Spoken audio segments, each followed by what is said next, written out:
Alright, how's everybody doing today? Back again with another video for you guys. And today what I have for everyone is my full review of the Moto E4, or the Moto E 4th generation. Y'all know how the story goes. I've been using it for a bit. I feel like I got a handle on everything I want to cover for you guys, so it's full review time. Jumping right in, let's start off with the build quality and design. Now, from a build quality and design aspect, I have to say that Motorola, now owned by Lenovo, did a great job with this one. There's no rattling or creaking of any kind, and it actually feels very, very good in the hands. Very good indeed. And even though this material is kind of like a texturized rubber material, it's actually very slippery, but it's still, I don't feel like it's gonna slide out of my hand. So they did a good job there adding texture, so when you gripping the device, it's not going anywhere. Other things, the buttons on this guy are very tactile and give a nice reassuring click to them. And again, that's really, really good considering that the back on this guy is user removable. So let me just show y'all that real quick. So like I said in the unboxing, got your finger groove right here, and it just pops off like that, and you work your way around, and off it comes. Just that easy. And you can see now you have access to your nano SIM card tray, because this is nano SIM. So no longer do you need an adapter for the Moto devices, and your microSD card tray. And you do have a 2700 milliamp hour removable battery. More on that when we get to the battery life and all that good stuff. So it really is just that simple. Comes off, goes on, gotta snap it around, and you're good to go.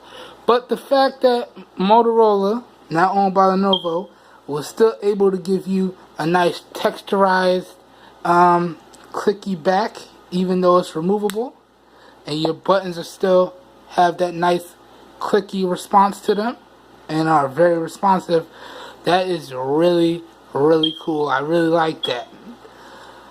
Other than that, I have to say the overall build quality and design is really good. It's got a nice industrial, clean slate look to it. It's not too flashy, simple and straightforward. You know, it's the style that I like. No muss, no fuss. Pick it up, use it, we going out the door. So from a build quality and design standpoint, it's really, really good.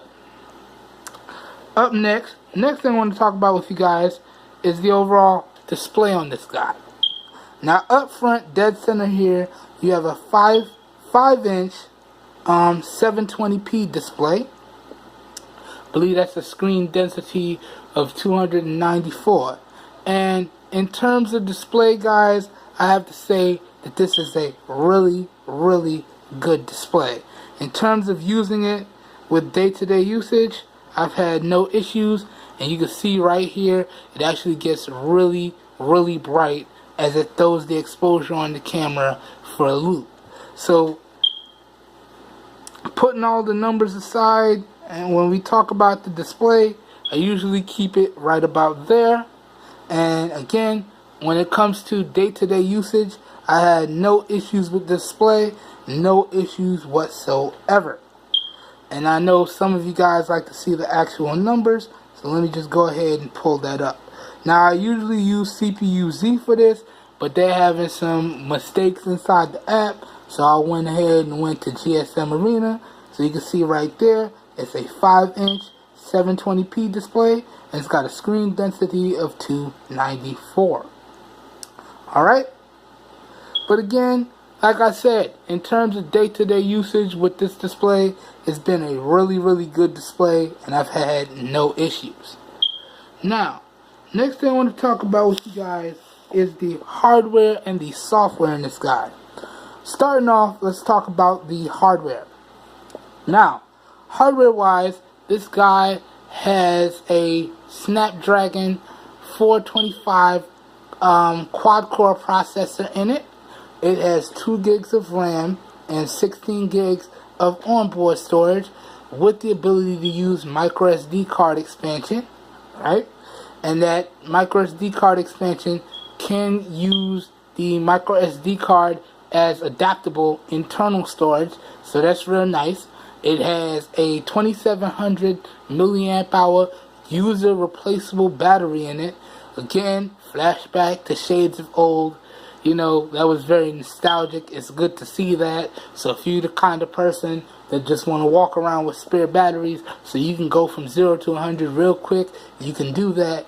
But if you ask me, the battery life on this guy is a beast. We're going to talk about that in a little bit, and you may not even need to do that. Other hardware. On the back here, we have an 8 megapixel rear firing camera with LED flash. And this camera is capable of recording 1080p videos at 30 frames a second on both the front and the rear. And a neat feature about this guy is that both the front and the rear cameras have the ability to use Pro Mode. I found that very interesting considering there are some flagship devices, cough cough, LG I'm talking about y'all, that only let you use Pro Mode on the rear firing camera. This budget device lets you use Pro Mode on the rear and the front, so that's nice. And you also have the ability to do 720p video at 30 frames a second and 480p video. So not too much in this guy. Alright, up front here, as I've said before, you got your 5-inch IPS LCD display, which is 720p. Then right up here, you got your 5 megapixel camera, which is again capable of recording 1080p videos at 30 frames a second and 720p and 480p. And you got your front-facing flash. This is nice if you want to take selfies or group shots in a low-lit room. This flash should really help you out. Alright? Alright. Other than that, you got your front-firing speaker right here. And your receiver is all built into this top half right here. And then down here at the bottom, you have your fingerprint sensor. And as you can see, you see the Amazon ad, because this is the Amazon ads version. Okay? So that pretty much does it for the hardware. Oh, and when it comes to the GPU, we got the Adreno 308 GPU on this guy. Now that pretty much does it for the hardware. Now let's talk about the software. Software wise, this guy is running a pretty stock version of Android 7.1.1 Nougat with pretty much, and I could just say it, Motorola's features thrown in. Now if you look through, you can see that it's all stock. All stock. Motorola has made no changes to the interface, no changes whatsoever, none. Didn't do any tweaking. I guess they figured Android ain't broken, we ain't gonna try to reinvent the wheel. But what they did do, and let me see if I can find it real quick, is they threw in some custom Motorola actions. Now this is the Moto E, so you don't have a whole bunch. But this is something we've come to see from Motorola devices, now owned by Lenovo. So in particular, you got your one-button nav. So now you can use your fingerprint sensor as your navigation button. So if you swipe this way, you go back. Swipe to the left, you go back. You swipe to the right, you bring up your recent apps. So you can do that. A single tap brings you home. And a long press brings up Google Now, and that right there will turn the screen off. So if you did not like the on-screen buttons, or you wanted that extra screen real estate, you could use the one button nav and be good to go. Or maybe you like the on-screen buttons, then you could turn it off and be good to go either way. Either way, it's really nice to see. And then you also have the ability to shrink the screen, so make it more one-hand friendly. I don't really use that, so it's turned off. But I do have extensive use with the one button nav, and I gotta tell you guys, I really, really like it. Now let me click that off for the duration of this video. But other than that, you don't really have too many features. So I was a little bummed to see that they got rid of the top for the flashlight. I guess that one didn't make it to this model. The twist for the camera, I guess that one didn't make it to this model. And a few other things. But they did throw in the double press of the power button, launches you straight into the camera. So they did throw that one in. So although they got rid of the twist for the camera, you can still double press the power button and get into the camera. So it is what it is. Other than that, like I've said, this is stock 7.1.1 Nougat, Android Nougat. And pretty much what does that mean? You have all of your Android Nougat features. So you got your quick press of the recent apps button to switch between your two last used apps. To do that like that. You could use your dual window here. I don't know if this app is supported on dual window. I don't think so, not for that one. But you can get your dual window on here and get your split screen pumping. You could do that. Or you can just maximize back to this. So all of the features that you guys have become accustomed to with the latest version of Android is in this guy, and it's really nice to see that Motorola continues what they've been doing in past years and just leaves Android alone and throws in some stock features.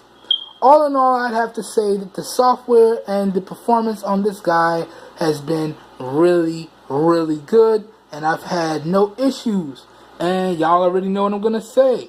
With the exception of when you got a bunch of apps open in the background, you will get some hiccups here and there, depending on how many apps you have open in the background, and you will get some app refreshes, depending on how many apps you have open in the background as well.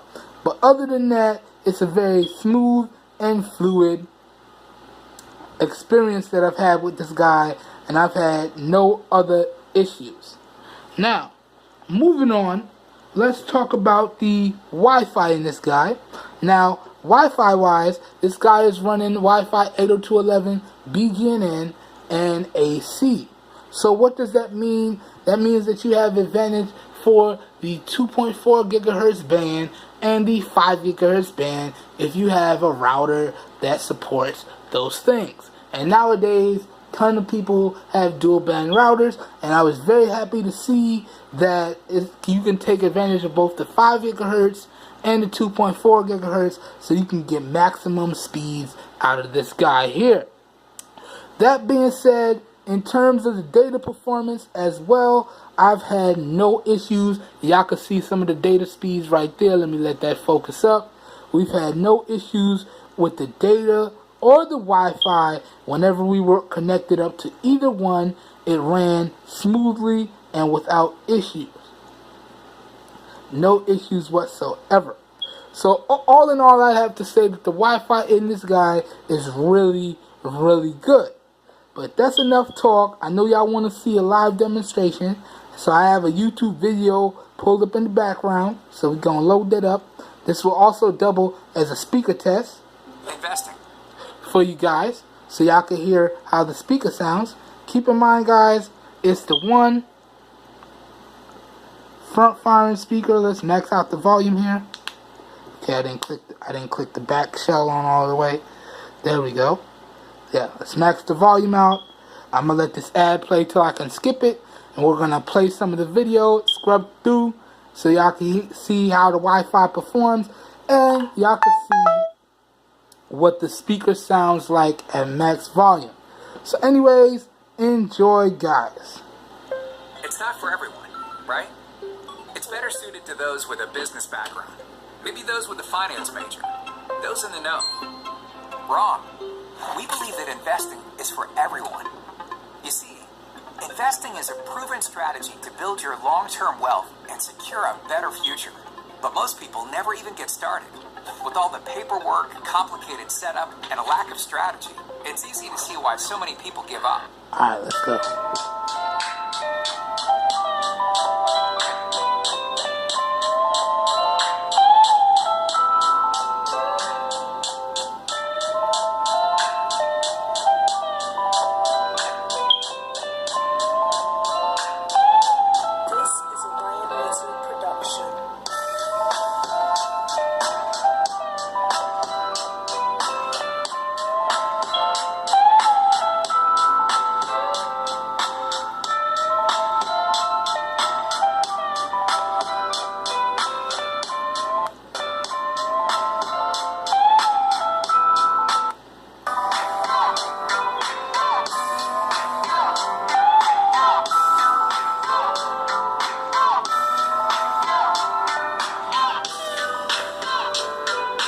Alright, so there you guys have it. Real quick Wi-Fi test for you guys. Real quick speaker test. And I gotta tell you guys, in terms of the speaker on the Moto E4 is actually really, really good. It's very crisp and clear, and it gets quite loud throughout. And the only one downside that I could see to the speaker is that there's only one front firing speaker. It would have been nice if they incorporated another front firing speaker somewhere on the device, but it is what it is. And it's good to see that we still have manufacturers like Motorola putting their speakers in the right place, which is should be front firing coming right at you. So no more cup action, none of this trying to find the right angle on it. It's coming right at you. No need to do any of those phone gymnastics to get your quality sound on. So the speaker on this guy is actually quite good, and real quick Wi-Fi test there. Now I just want to take a minute to talk about the band supported in this guy. So let's jump back in here. So let me hit expand. So as you guys can see right there, this guy has LTE band support for all the major carriers in the United States, okay, and all the GSM carriers abroad. Alright, and that's a really nice thing coming nowadays with Motorola devices. It's pretty much plug and play. You drop a SIM in and you're on your way. No muss, no fuss. It just works, and it works straight out of the box. Now, I do want to point out that I've read some reviews on this guy, and it seems like Verizon and Sprint customers are having issues activating their Moto E's or Moto E Pluses on those carriers.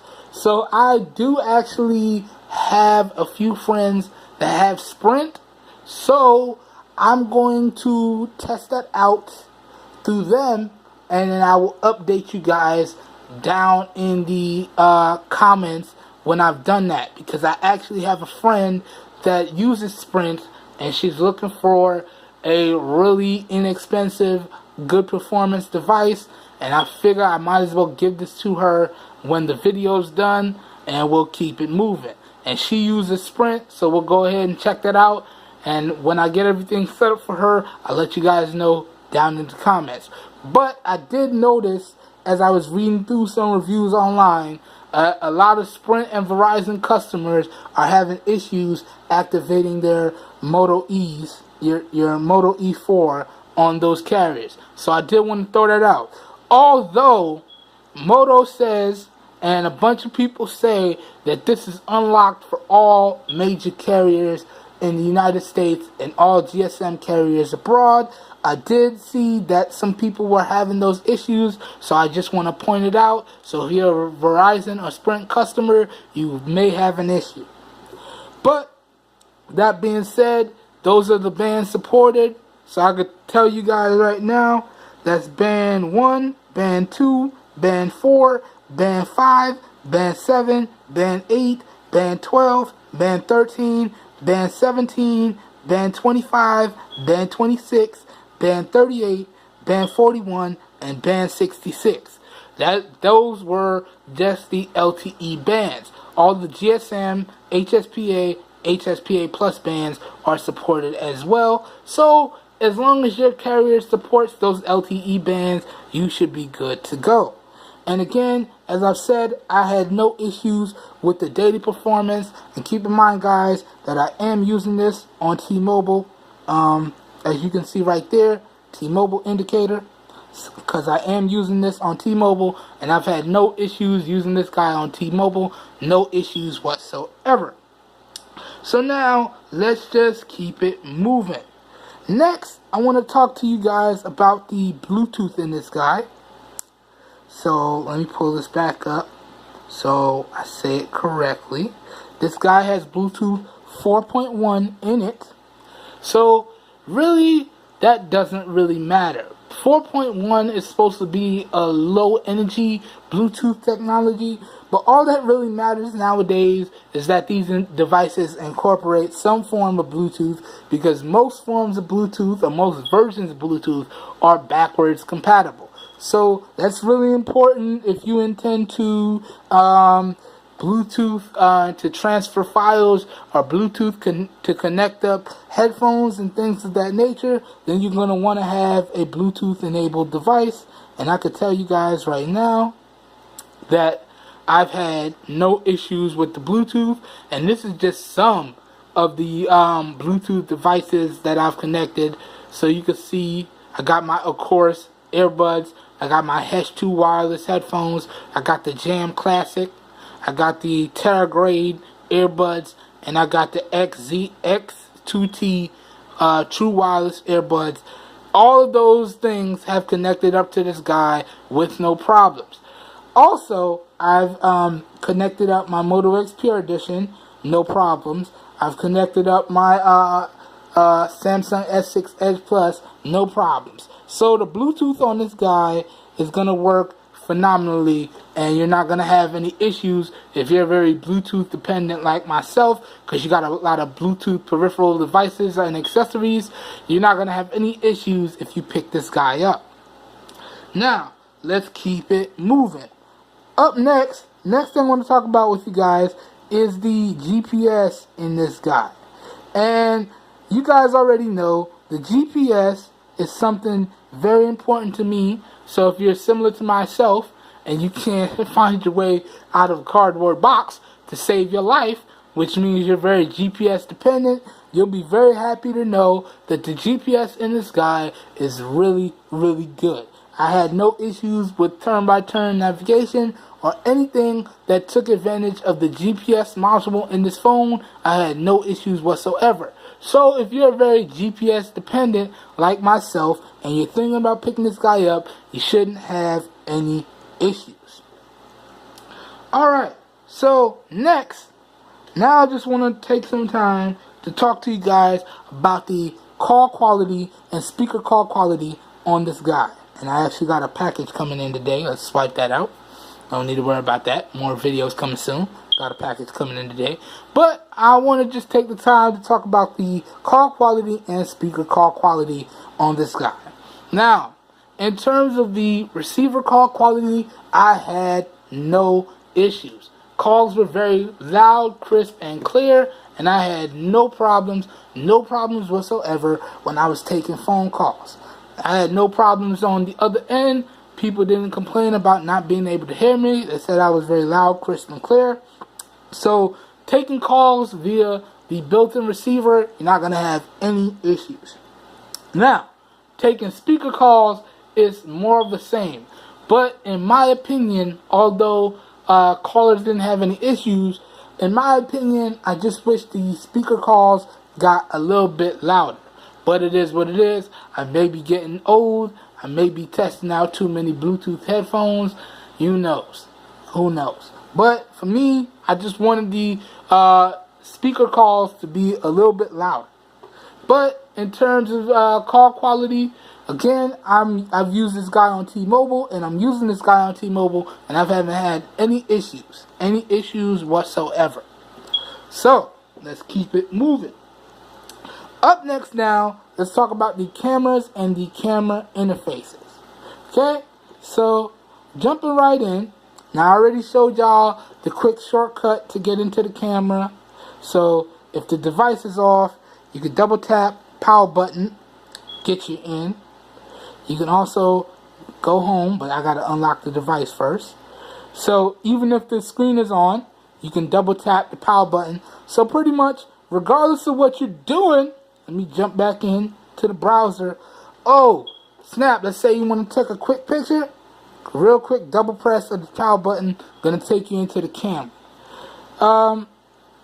Likewise, you still have your lock screen shortcuts, so you can swipe that way to get you into the camera, or you can, launch into the phone and click on the camera icon and get into the camera. So those are all of the ways that you can launch this camera, and I actually found that double press of the power button is really, really convenient. Now, before we talk about the cameras, let's talk about this interface. In traditional Motorola fashion, they pretty much went with a less is more approach. So, swiping this way to get to your settings. If you want to have that double press of the power button active, you could turn that off and on through here. If you want to use the shutter sound, if you want to change your megapixels. Now, again, as I've said, it's an 8 megapixel camera on the rear, as y'all can see there. But if you want to take advantage of all 8 megapixels, y'all going to be stuck using that 4:3 aspect ratio. If you want to use that 16:9 aspect ratio, you're going to be stuck shooting with 6 megapixels. And you know that 16:9 is what I prefer to use. But it is what it is. Now, if you want to go with a more traditional Motorola camera approach, where you tap anywhere to take the picture, you turn that on there. You want to turn on your grid lines, you do that there. If you want to change the resolutions at which you shoot video, that's right here. So you can see you got 1080p at 30 frames, you got 720p at 30 frames, and you got 480p at 30 frames. So pretty much all of the basic essentials are here. Okay? So jumping out of that, you have your HDR here, so you can control your on-off auto, however you have it. You got your flash controls, again, on-off auto. You got your timer controls, you got 3 seconds, 10 seconds, so on and so forth. Okay? Now, you can control your focus like so. Alright? You can lock focus with a press and a hold, and you lock the focus. You can control your exposure simply by dial it in on the little scroll wheel here. So, however you have it, you can unlock focus by pressing and holding again. So, it's pretty straightforward. Okay? Take a picture like so, jump into your video like so, tap to start taking a video. Okay? Jumping into your more comprehensive modes, you hit the 3-button hamburger menu there, and you can see you do have a pro mode, so you can really dial in your shot. Alright? You got a panorama mode, you got your regular auto video mode, you got your regular auto photo mode. Okay?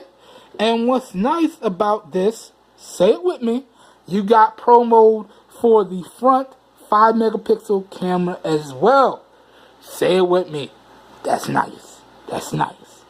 And again, jumping to the front, you have more of the same. So to get deep in your settings here, swipe in from the left. Okay?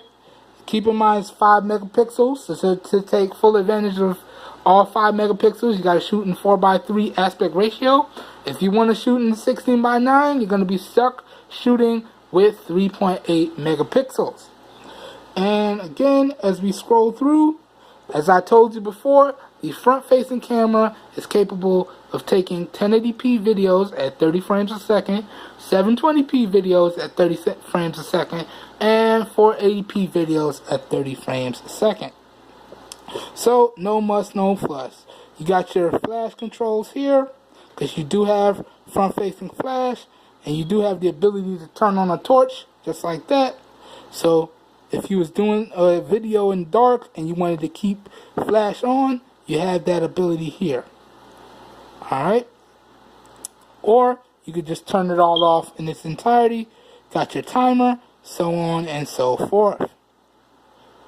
And pretty much, if I jump back into the regular photo mode, you got your HDR, you got your timer, you got your beauty modes, you got all that good stuff. So it's really, really good to see that Motorola, now owned by Lenovo, because if I don't keep saying that, I'm going to mess it up. They pretty much took what they started on the Moto X Pure Edition and they built on it. But at the same time, keeping everything very streamlined and clean, making it very easy for you to pick up and use this device. Okay? So that's the camera interface on this guy. Now, that being said, you guys are probably wondering how I feel about the cameras on this guy. And you know, guys, I was pleasantly surprised. The 8 megapixel rear firing camera and the 5 megapixel front facing camera did a really great job in all of my testing. All of my photos came out good, regardless of the lighting situations. But as y'all know, more light is always best for these sensors. Okay? But surprisingly, because again, for the price, I wasn't expecting much. But the cameras on this guy are really, really good. Really good. And that just goes to show you that megapixels aren't everything. Again, it's the right combination of hardware and software, which is similar to what I say about the smoothness of devices. Again, that can also go for the cameras. It's the right combination of hardware and software that equates to a good experience. And Motorola did a great job on this one. So the cameras on this guy are really, really good. Again, keep in mind, guys, if y'all want to check out any video samples, please check out my video samples playlist on YouTube. If y'all want to check out any photo samples, please check out, follow me on Google Plus to see all those photo samples. I may even throw some up on Instagram, so y'all can find me on Instagram as well, and y'all may see some more photo samples on my Instagram. So check all that out. Follow me on Google Plus or follow me on Instagram to see those photo samples. Alright, but all in all, the cameras on this Moto E4 is really, really good. Now, let's keep it moving. Up next, what I want to talk to you guys about now is the overall gaming on this guy. Now, traditionally, I pretty much just tell you how my experience was, but this time I really want to show you guys so you can get a feel for yourself. So, real quick, the 3 games that I pretty much become addicted to, and pretty much what I use for most of my testing now, are Asphalt 8, Fruit Ninja, and Subway Surfers. So real quick, we're just going to go through and I'm going to play a little bit so you can see how it performs. And in general, I'm going to tell you guys, it performs okay.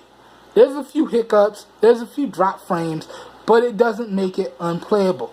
But that being said, I want you guys to see for yourself, and keep in mind, it has an Adreno 308 GPU in it. So jumping in, the first game we're going to test is Subway Surfers. Enjoy, guys.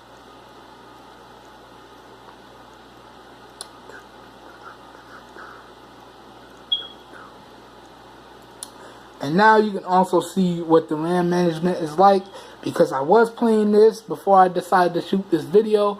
So you can see I had to reload it from having it open. But that was expected for this tier of device. So it is what it is. Still reloaded it relatively quickly, but so y'all can see. Now let's jump into some gameplay here.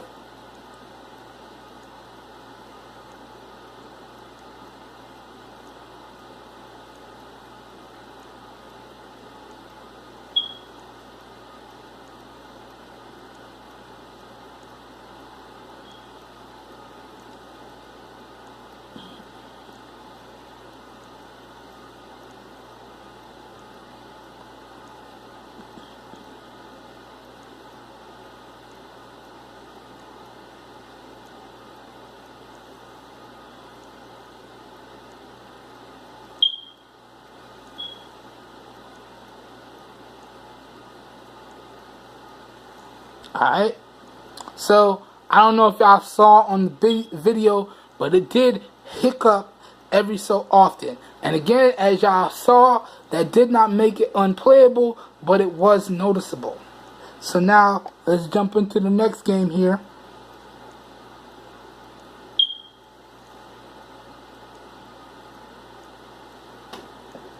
Here I can see how that reloads up. And pretty much, that's pretty much what you get for a large majority of the games. Gonna get some hiccups, gonna get some stutters, still gonna be playable, but it is there.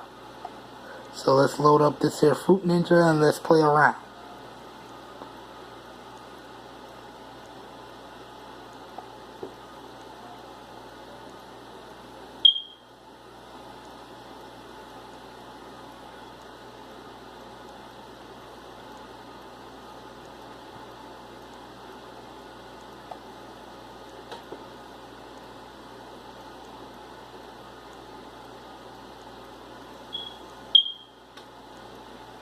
Okay, so y'all can see, got your little hiccups, got your little stutters, but still playable. Now let's load up the last one here, and probably the most graphic intensive. That's your Asphalt 8, and again it had to reload.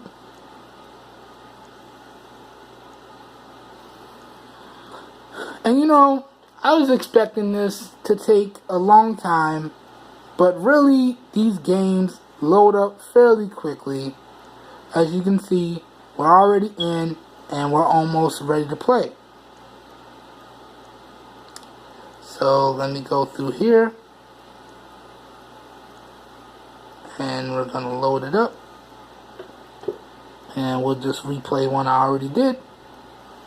So you can see a few hiccups, again, as I've been saying, but still, really, it's playable. And the load times aren't as bad as what I was expecting. Yeah, they're decent. A few seconds here, a few seconds there. As long as it loads up fairly quickly, I think, what was that saying? We have like an 8-second attention span. So as long as it loads up within 10 seconds, within 8 seconds, I don't feel like I'm waiting forever. And it does a fairly decent job. So now let's play a few seconds of this.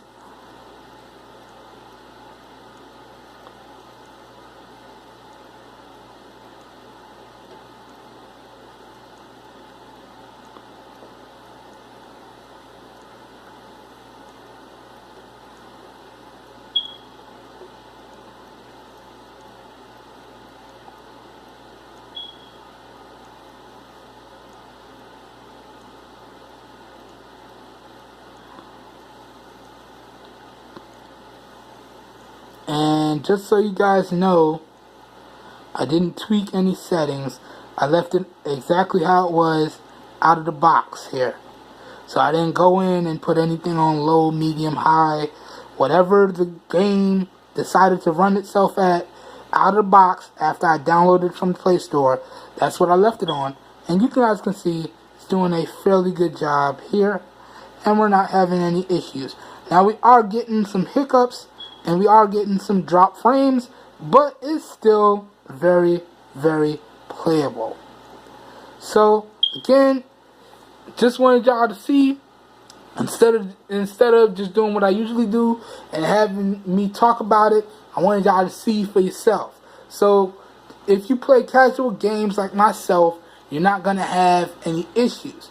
That being said, if you do some more graphically intensive games, you may run into a lot of drop frames and a lot of hiccups, but if you stick to your casual games, you shouldn't have any problems. So, just wanted to point that out. Okay? Up next now, let's talk about the benchmarks in this guide. And really, guys, this guy benchmarked it almost exactly where I was expecting. Oh, I didn't mean to jump back into the game there. Quick double tap of the recent button jumped me back into the game. So let me get to these benchmarks.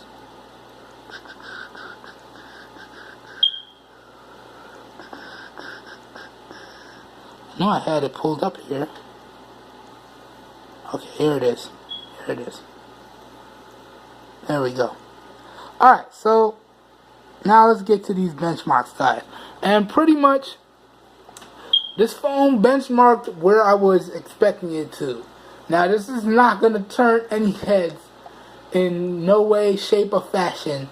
But keep in mind, guys, benchmarks, again, are just raw numbers. What really matters is the overall combination of hardware and software, which equates to a smooth and overall good user experience. Again, I just include the benchmarks because I know some of you guys, like myself, like to see the raw performance numbers. So jumping right in, you can see for the 3D Mark Ice Storm Unlimited, it scored a whopping 6,053. Yeah, this ain't beating nobody. Okay? You can see for the Antutu benchmark, it scored a crushing 34,384. This again ain't beating nobody. For the Geekbench scores, scored a 649 on the single core and a 1781 on the multi-core. Yeah, that's laughable right there. But again, as y'all can see throughout the review and as I've been talking, the overall performance with this guy has been really, really good. And aside from the occasional app slowdown, haven't really run into any issues.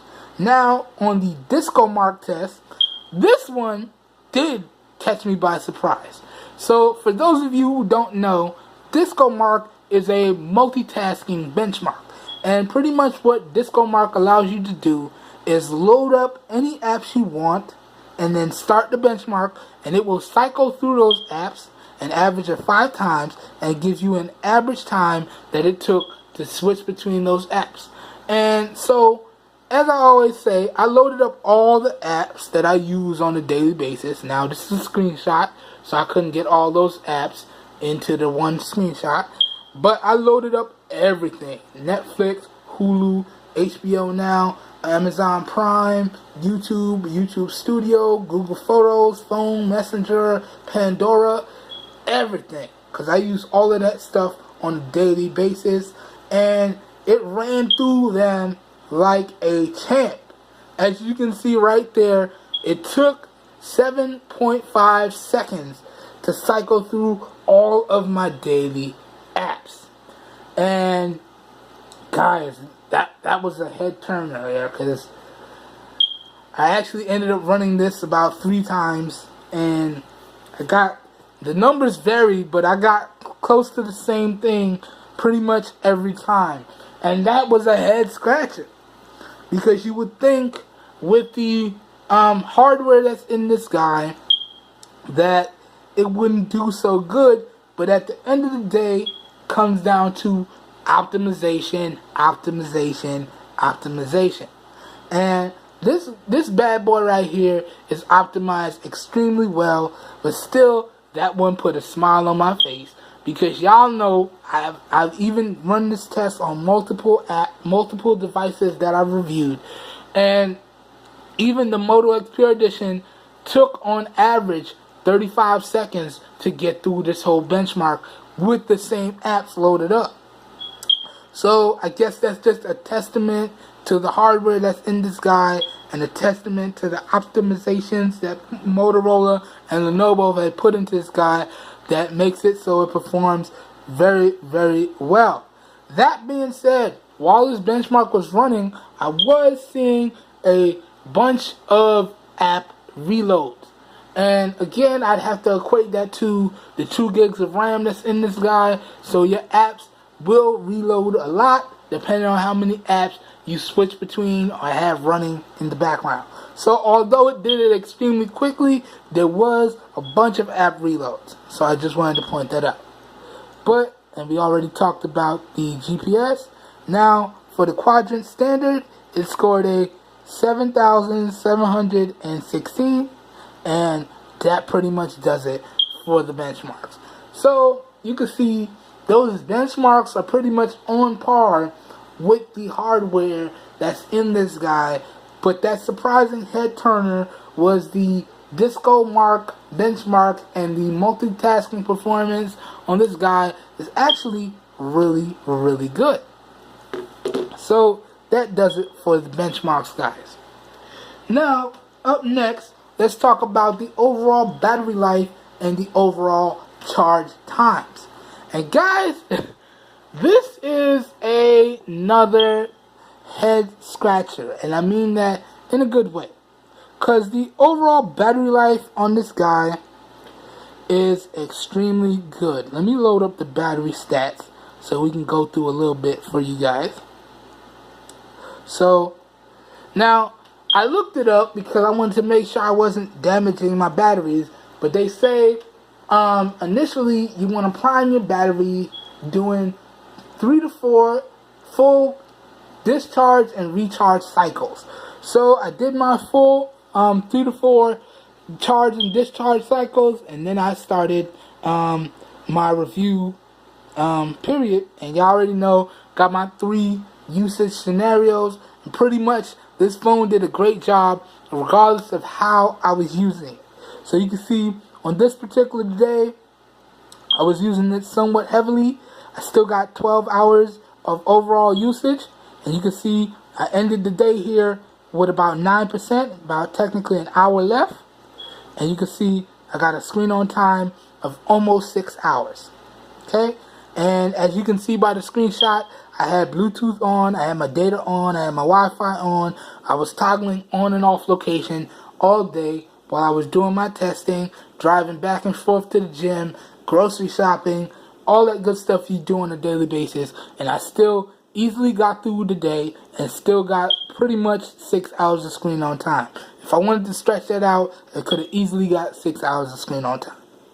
Next, this was a little bit heavier day, and again, you can see I easily made it through the day.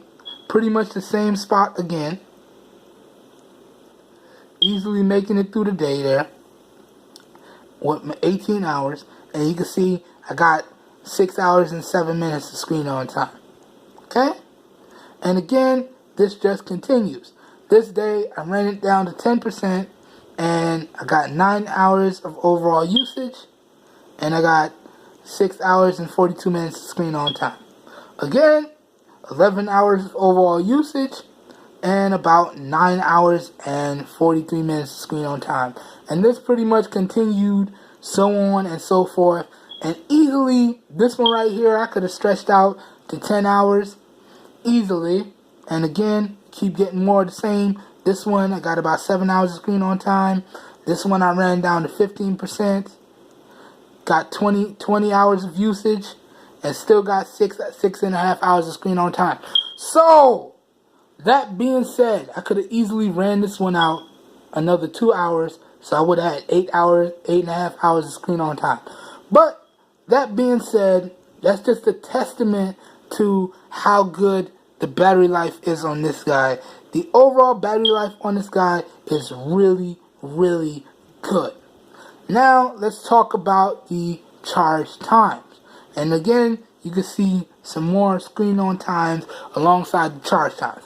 So, pretty much, if you run this guy down to dead on a daily basis, it's going to take you anywhere from about 2 to 2.5 hours to get him back up to snuff. Okay? If you run this guy down to about 15%, it's going to take you anywhere from about an hour to an hour and 45 minutes to get back up to snuff. 10%, it's going to take you a little bit over 2 hours, so on and so forth. And you can see, just in case y'all didn't believe me, this day was actually an extremely heavy day, and you can see I got 11 hours of usage and 10 hours of screen on time right there, so you guys can see. But again, in terms of charge time, you're looking at anywhere from about an hour and 45 minutes to about 2.5 hours, depending on when you put this guy on the charger. And I also want to correct the mistake that I made. In the unboxing, I said that this guy had turbocharging. This one does not. It's just your regular charging in this guy. So there's no turbo charging, there's no quick charging. Where I did make that mistake is because I was looking at bringing in the Moto E Plus and the Moto E4 Plus, and that guy does have a form of quick charging in it, or a form of rapid charging. So I may have gotten those stats mixed up. But this guy does not have any form of turbo or rapid charging. But that being said, with the optimization and everything that went into this guy, you're going to easily be able to get through the day. And if you're a light to moderate user, you may even get a day and a half, maybe 2 days, depending on how you use the device. Now, you guys know I have my scenarios, but when all said and done, I am a very, very heavy user. And to see that I was easily able to get through a day on moderate to heavy usage and still have a little bit of battery to spare. And you know, some of those things you saw in the charging stats were a few days where I forgot to throw this guy on the charger because I came in and, you know, I turned on some music and I went to sleep and I forgot to throw it on the charger. So it did die a few of those times, but it charged up relatively quickly. And as long as I remembered to slot aside 2 hours, it was pretty much charged up and ready good to go for regardless of whatever I was doing. Alright, let me pause real quick because I just heard the door, so I apologize. I am waiting on the package. Let me pause real quick, guys.